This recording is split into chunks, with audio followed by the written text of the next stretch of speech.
Всем привет и спасибо, что вы вместе со мной на моей любимой кухне. Дорогие мои, сегодня мы с вами вместе приготовим сырные палочки с брокколи. Звучит это, конечно, как-то так странно, но рецепт я проверила, я попробовала, и для тех особенно, которые не любят брокколи, к примеру, дети, да, это идеальный вариант, потому что они получаются такими вкусными, хрустящими. Брокколи есть. Брокколи очень полезный овощ. Сами знаете, он богат клетчаткой и витаминами всевозможными, минералами и так далее. И этот продукт должен у нас присутствовать в рационе.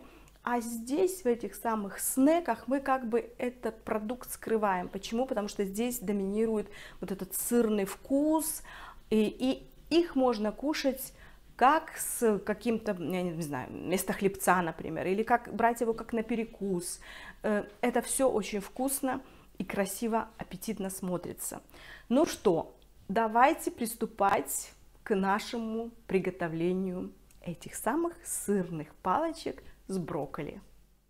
Для того, чтобы приготовить наше сегодняшнее блюдо, нам с вами нужно будет приготовить измельчитель, миксер, большую чашу для вымешивания нашего теста, маленькую чашу для того, чтобы мы вмакали в водичку наши ложечки и выкладывали в эту форму. Вот такая у меня форма, ее не обязательно совсем иметь. Вы можете просто-напросто тесто выкладывать на ваш противень, который вы застелите бумагой для выпечки.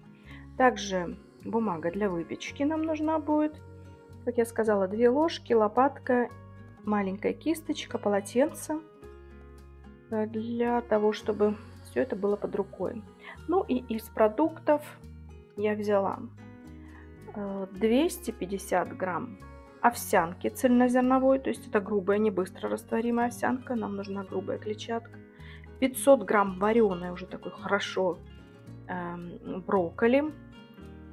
200 грамм тертого сыра, 2 яйца. 200 грамм йогурт, это у нас пойдет он в соус к нашим пальчикам. Йогурт у меня греческий сегодня. Горсть такая хорошая, пучок, наверное, у меня петрушки. Соль, 3 зубчика чеснока, немножко масла для того, чтобы мы смазали потом наши изделия. Чуть-чуть перца. И также еще 3 зубчика чеснока, который пойдет у нас в соус. Вот так у нас все выглядит. Ингредиентов мало, но будет очень вкусно. Ну что, начинаем готовить. Приступаем к готовке.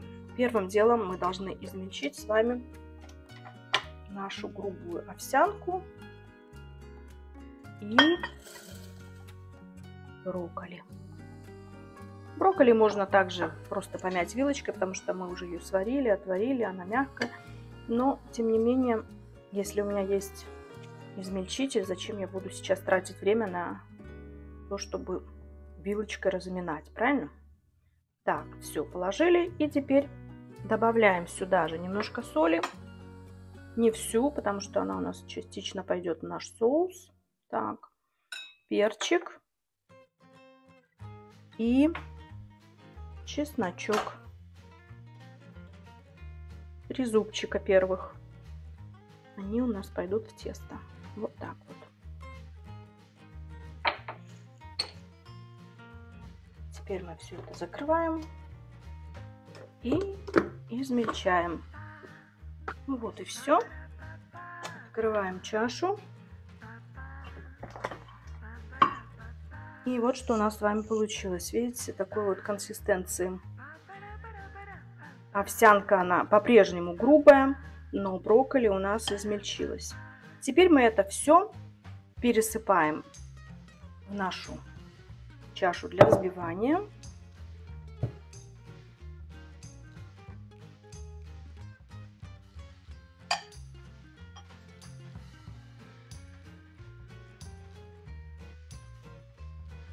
Вот так. Сюда же вводим 2 яйца и сыр.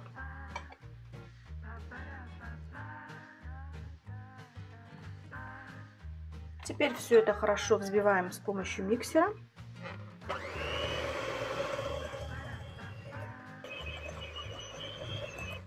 Вот, видите, какое у нас получилось тесто, консистенция. Оно густое, но такое вот хорошо отстающее от лопатки. Теперь мы возьмем, нальем немножко водички в нашу мисочку и ложечками будем выкладывать, смачивая предварительно водички, тесто в нашу форму. Теперь берем форму для выпекания. У меня она вот такая. Если у вас такой нет, вы просто можете выкладывать в произвольной форме ручками на пергаментную бумагу, которую вы положите на противень. Мы сейчас делаем и в такой формочке, и потом в произвольной форме тоже это мы вместе с вами сделаем. В каждую формочку я застелю пергаментной бумагой. Чтобы она лучше легла, ее можно немножечко вот так вот сложить вместе, и она будет более податливой. Теперь мы каждую штучку польем немножечко маслом растительным, чтобы наши вкусняшки не пригорели. Немножко вот так вот смажем кисточкой каждую формочку. И теперь смачиваем ложечку в воде. Берем тесто. С помощью второй ложечки тоже помогаем. Распределяем это тесто по форме. И то же самое мы делаем с остальными хлебцами. Я возьму лопатку и немножко разровняю наши хлебцы. Так будет гораздо проще, чем ложкой. Вот что у нас с вами получилось. Немножечко смажем каждый хлебец маслом, для того, чтобы у нас получилась такая, знаете, красивая золотая корочка. Вот так вот. Еще немножко.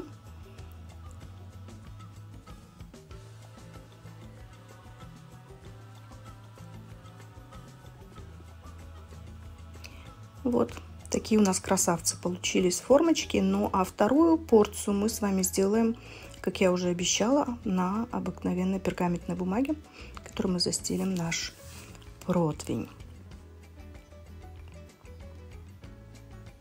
Теперь точно так же, просто с помощью наших чистых ручек, мы их смочили в воде, формируем такие шарики или, как вам будет угодно, ту форму хлебцов, которая вам нравится. Ну, я вот делаю что-то подобное тем, которые мы уже выложили в специальную формочку. Видите, прекрасно тесто отстает от рук, ничего не прилипает.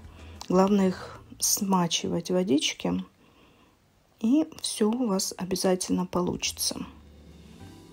Вот у нас с вами получилось еще 6 штучек. То есть получится в общем у нас 10. 4 формочки и 6 вот таких произвольных.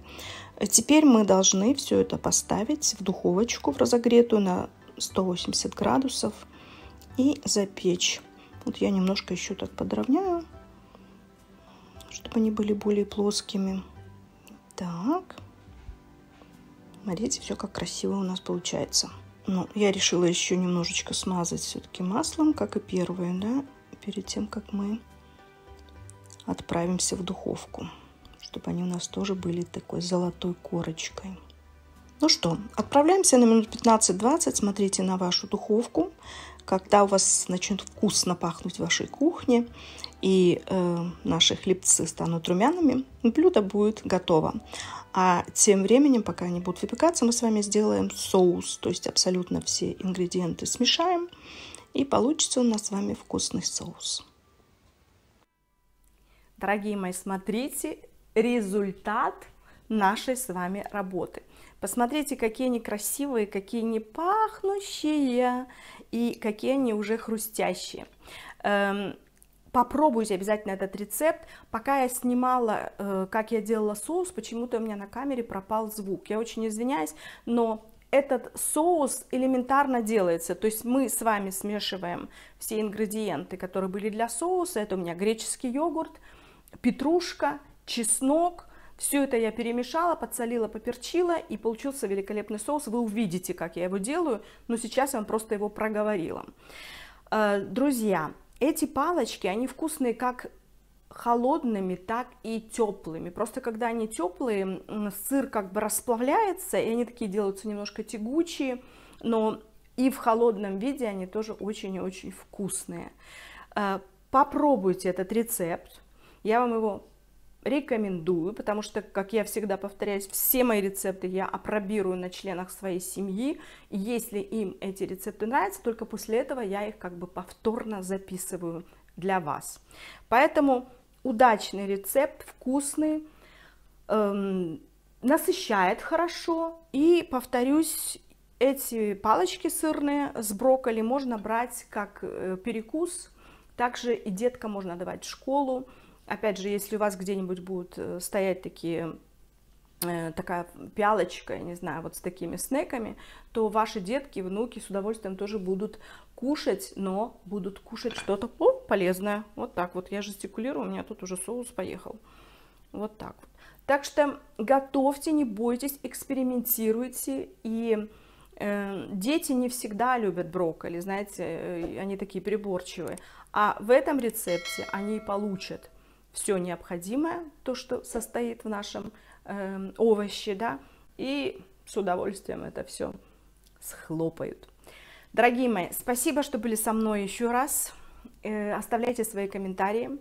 Я всегда всему рада и благодарна вам всем моим новым подписчикам. Вас у меня становится все больше и больше, и я просто от этого счастлива и готова для вас придумать что-нибудь новенькое каждый раз. Спасибо, на этом все. С вами была любящая вас Виктория. Будьте все здоровы и счастливы. До новых встреч. Пока!